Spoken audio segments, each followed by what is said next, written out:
What is nonprofit strategy?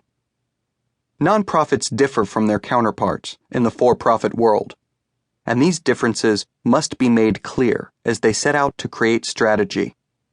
While for-profit organizations are primarily concerned with producing profits and beating their competition, nonprofits are primarily concerned with accomplishing their missions, making a difference for society.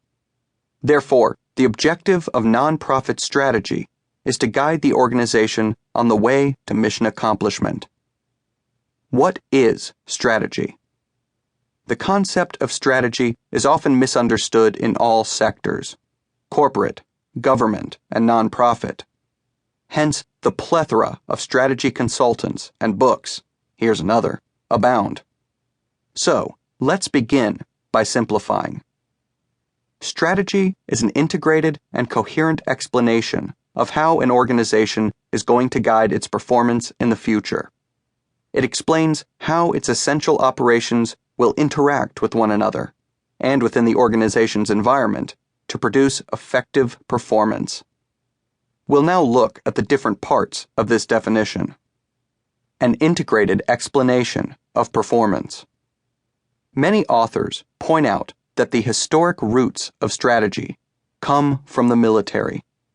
For example, the term strategic is derived from the Greek strategos, meaning a general set of maneuvers carried out to overcome an enemy during combat. Nutt and Backoff, 1992, page 56. Using the same military mindset, Hambrick and Fredrickson, 2005, call strategy the art of the general, and explain that great generals think about the whole. They have a strategy. It has pieces or elements, but they form a coherent whole. Business generals must also have a strategy, a central, integrated, externally oriented concept of how the business will achieve its objectives. Page 52. Others build on this militaristic concept to describe strategy more generally for organizations as determining what an organization intends to be in the future and how it will get there. Berry, 1986, page 10. When many organizations discuss their strategy, they end up listing pieces or elements without an explanation of how these are integrated into a whole.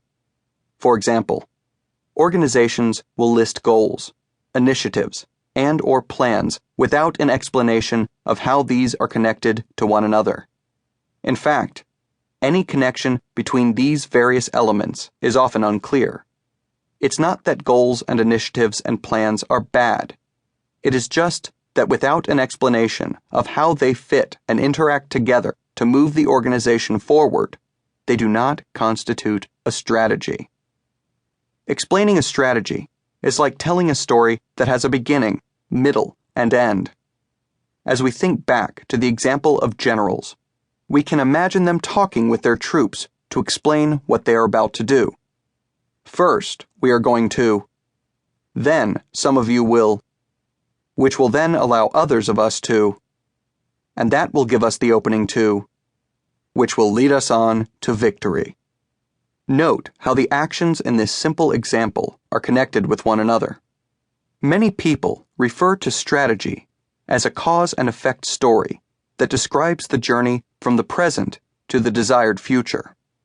Certain actions create certain effects, which then allow new actions to be taken, and so on.